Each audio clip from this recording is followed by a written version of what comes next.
আচ্ছা, আমরা তো সবাই জানি যে প্রত্যেকটা বাক্যে একটা উদ্দেশ্য আর একটা বিধেয় থাকে। এটা তো একদম বেসিক। কিন্তু যদি বলি যে বাক্যের আসল হিরো মানে উদ্দেশ্য, সেটাই মাঝে মাঝে এমনভাবে লুকিয়ে থাকে বা এমন ছদ্মবেশ ধরে আসে যে চেনাই যায় না। হ্যাঁ, আজকের আলোচনায় আমরা দেখব ব্যাকরণের সেই সব নিয়ম ভাঙার খেলা, যা ভাষাকে কিন্তু আরও অনেক বেশি ইন্টারেস্টিং করে তোলে। তো প্রথমেই একটা খুব কমন ভুল ধারণা ভাঙা যাক।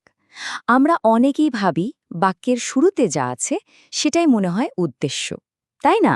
কিন্তু সত্যি বলতে কি, এটা ব্যাকরণের পাতার সবচেয়ে বড় ভাতগুলোর একটা। আসল উদ্দেশ্যকে ধরতে হলে কিন্তু শব্দের এই গতানুগতিক লাইনআপের বাইরে গিয়ে ভাবতে হবে, বুঝতে হবে বাক্যটা আসলে কি নিয়ে কথা বলছে। তাহলে চলুন প্রথম পর্বে দেখি উদ্দেশ্য ঠিক কিভাবে আমাদের সাথে লুকোচুরি খেলে। কখনো দেখবেন এটা বাক্যের শেষে গিয়ে লুকিয়ে আছে, আবার কখনো তো এটা পুরোপুরি ভ্যানিশি হয়ে যায়।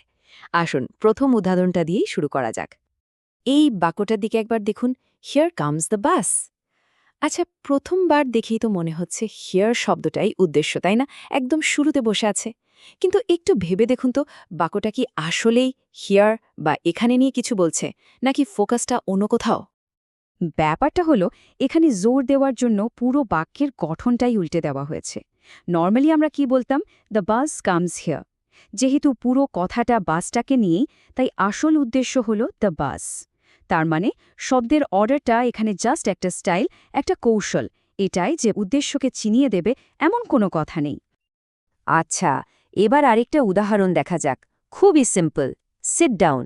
বলুন তো, এখানে উদ্দেশ্যটা কোথায়? এ বাক্যে তো কোনো কর্তা বা সাবজেক্টকে চোখেই পড়ছে না। এটাই হলো লুকিয়ে থাকা উদ্দেশ্যের আরেকটা চমৎকার উদাহরণ। আসলে এই ধরনের আদেশ বা অনুরোধমূলক বাক্যে যা হয়, উদ্দেশ্যটা উহ্য থাকে, মানে সাইলেন্ট থাকে। এখানে যাকে কথাটা বলা হচ্ছে, অর্থাৎ তুমি বা আপনি, সেই হলো আসল উদ্দেশ্য। যদিও লেখা নেই, ব্যাকরণের নিয়ম হলো এটাকে আমাদের বুঝে নিতে হবে, মনে মনে ধরে নিতে হবে। বেশ, এবার তাহলে দ্বিতীয় পর্বে যাওয়া যাক। এখানে আমরা এমন এক ধরনের শব্দের সাথে পরিচিত হব যে বাক্যের একদম শুরুতে বসে উদ্দেশ্য সাজার ভান করে, কিন্তু আসলে সে উদ্দেশ্য নয়। গ্রামারের ভাষায় এদেরকে বলা হয় ইম্পোস্টার বা ডামি সাবজেক্ট। এই ডামি সাবজেক্ট কারা? এরা হলো দেয়ার বা ইটের মতো কিছু শব্দ, যারা শুধু বাক্যটা শুরু করার জন্য আসে। মানে এদের কাজ শুধু ওপেনিং করা, কিন্তু গল্পের মূল চরিত্র এরা একদমই না। এর একটা ক্লাসিক উদাহরণ হল there is a pond in the village.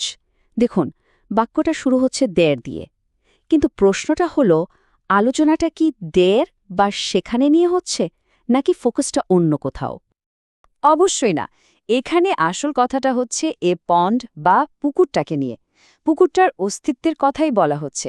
তার মানে দে শব্দটা এখানে একটা প্লেস হোল্ডার ছাড়া আর কিছুই না। ওর কাজ শুধু বাক্যটাকে স্টার্ট করে দেওয়া, এর বেশি কিছু না। এখন পর্যন্ত তো আমরা একটা বা দুটো শব্দকে উদ্দেশ্য হিসাবে দেখেছি, কিন্তু উদ্দেশ্য মানেই যে একটা সিঙ্গল নাউন বা প্রোনাউন হতে হবে এমন কোনো কথা নেই। মাঝে মাঝে দেখবেন আস্ত একটা ফ্রেজ বা শব্দগুচ্ছ সাবজেক্টের ছদ্মবেশে বসে আছে। এই উদাহরণগুলো দেখুন, যেমন দ্য ক্যাকলিং অফ গিজ সেভড রোম। এখানে সাবজেক্ট শুধু গিজ না, বরং দ্য ক্যাকলিং অফ গিজ এই পুরোটা। কিংবা swimming in the pool is fun. এখানেও সুইমিং ইন দ্য পুল এই পুরো অ্যাকশনটাই হলো সাবজেক্ট। মানে এরা একটা কমপ্লিট ইউনিট হিসেবে কাজ করে, বাক্যের মূল বিষয়টাকে তুলে ধরে। আচ্ছা, উদ্দেশ্যকে ঠিকঠাকভাবে চেনার আরেকটা ভালো উপায় আছে, সেটা হলো বাক্যের বাকি অংশগুলোকে, মানে বিধেয়র ভেতরের জিনিসগুলোকে ভালো করে চেনা। কারণটা কি? কারণ আমরা অনেক সময় অবজেক্ট বা কমপ্লিমেন্টের সাথে সাবজেক্টকে গুলিয়ে ফেলি। চলুন এই জটটা একটু ছাড়ানো যাক। এই বাক্যটা দেখুন, the cow gives us milk. এখানে ভার্ব বা ক্রিয়াপদ হলো গিভস। এবার একে প্রশ্ন করি, কি দেয়? উত্তর আসছে মিল্ক। এটা হলো ডিরেক্ট অবজেক্ট। আবার প্রশ্ন করি, কাকে দেয়? উত্তর আসছে আস। এটা হলো ইনডিরেক্ট অবজেক্ট। খেয়াল করুন, এরা দুজনেই কিন্তু অ্যাকশনটা রিসিভ করছে, আর এরা বিধেয় অংশ, উদ্দেশ্য বা সাবজেক্ট নয়। এবার আসি কমপ্লিমেন্টের ব্যাপারে। যেমন শি ইজ এ ডক্টর। এখানে ডক্টর কথাটা কার সম্পর্কে তথ্য দিচ্ছে? শি মানে সাবজেক্টের সম্পর্কে, তাই এটা হলো সাবজেক্ট কমপ্লিমেন্ট। কিন্তু পরের বাক্যটা দেখুন, দে ইলেক্টেড হিম প্রেসিডেন্ট। এখানে প্রেসিডেন্ট শব্দটা কাকে বর্ণনা করছে? হিম মানে অবজেক্টকে, তাই এটা হলো অবজেক্ট কমপ্লিমেন্ট। এই ছোট্ট পার্থক্যটা ধরতে পারলেই দেখবেন বাক্যের স্ট্রাকচারটা অনেক ক্লিয়ার হয়ে গেছে। এতক্ষণ তো আমরা গ্রামারের নিয়মকানুন নিয়ে কথা বললাম, কিন্তু এবার আমরা এমন একটা দিকে যাব যেটা নিয়ে বেশ বিতর্ক আছে।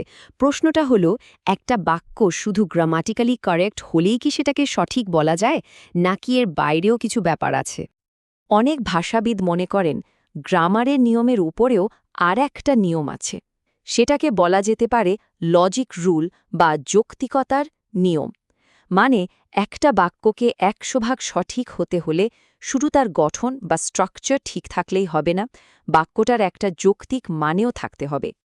এই বাক্যটা একবার ভাবুন তো, রোহানের ৩টে পা আছে। আচ্ছা, গ্রামারের দিক থেকে দেখুন, সাবজেক্ট রোহান, প্রেডিকেট ৩টে পা আছে, একদম পারফেক্ট। কিন্তু বাক্যটা কি লজিক্যাল? এখানেই আসল বিতর্কটা শুরু হয়। গ্রামার বলছে ঠিক আছে, কিন্তু কমন সেন্স বলছে এটা একটা ভুল বাক্য। তাহলে এত সব জটিলতা, এত ব্যতিক্রম, এত বিতর্কের পর সাবজেক্ট খুঁজে বের করার সবচেয়ে সহজ উপায়টা কি? একটাই প্রশ্ন, যে কোনো বাক্যকে শুধু প্রশ্ন করুন, এখানে কার বা কি নিয়ে কথা হচ্ছে। বিশ্বাস করুন, এই একটা প্রশ্নই আপনাকে প্রায় সব গ্রামারের ধাঁধা থেকে বের করে আনবে। তো আজকের আলোচনা শেষ করার আগে একটা প্রশ্ন রেখে যাই, ওই যে বাক্যটা রোহানের ৩টি পা আছে, যেটা গ্রামাটিক্যালি নিখুঁত কিন্তু লজিক্যালি অসম্ভব, সেটাকে কি আমরা আদৌ একটা সঠিক বাক্য বলতে পারি? একটা বাক্যকে সঠিক বলার জন্য কোনটা বেশি দরকারি, তার নিখুঁত গঠন নাকি তার যৌক্তিক অর্থ? ব্যাপারটা কিন্তু ভাবার মতো।